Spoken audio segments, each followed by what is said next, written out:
এবং নির্লজ্জভাবে এখনো দেখা যাচ্ছে শেখ হাসিনা আসবে, আপা আসবে, বীরের বেশে আপা আসবে, এখন আমার গালি দিতে হয় তাদেরকে।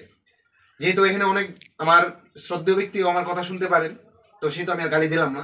আওয়ামী লীগ একটা বড় দল, তাদেরও তো একটা আসলে শক্তির জায়গা আছে, সেই জায়গা থেকে তারা সর্বোচ্চ চেষ্টা করতেছে দেশকে কিভাবে অস্থির করা যায়, দেশকে কিভাবে আরো অরাজক পরিস্থিতিকে নিয়ে যায়। নয়তো আজকে ভাই গোপালগঞ্জের ছাত্রলীগ, আওয়ামী লীগ, যুবলীগ, আর এনসিপি ওরা যাচ্ছে প্রোগ্রাম করতে যাচ্ছে, ওরা প্রোগ্রাম করে চলে আসতো, তাদের হত্যার উদ্দেশ্যে তাদের উপর হামলা করেছে। তো এমত অবস্থায় মূল কথা হচ্ছে দেশকে অস্থিতিশীল যদি করা যায়, দেশকে যদি অরাজক বানানো যায়, তাহলে হচ্ছে আগেই ভালো ছিলাম, এই নেগেটিভকে আরো শক্তিশালী করা যায়। বর্তমানে দেশে যে চাঁদাবাজি, সন্ত্রাস, এই যে বিষয়গুলো হচ্ছে সেগুলোর বিষয়ে দলমত নির্বিশেষে সারা বাংলাদেশের মানুষের ঐক্যবদ্ধ হওয়া দরকার। লীগের প্রশ্নে, ইন্ডিয়ার প্রশ্নে বাংলাদেশের মানুষের যে একটা অবস্থান, সেটা আগেও যেমন ছিল এখনো আছে এবং ভবিষ্যতে থাকবে ইনশাল্লাহ।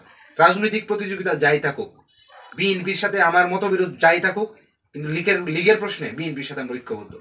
আমি বলতেছি না যারা আসলে আওয়ামী লীগ করতে সাপোর্ট করতে মানে তাকে ধরে নিয়ে যেতে হবে।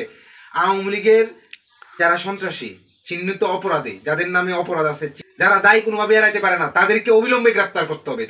তাদের চিরুনি অভিযান পরিচালনা করতে হবে, চিরুনি অভিযান পরিচালনা করে তাদেরকে গ্রেপ্তার করতে হবে।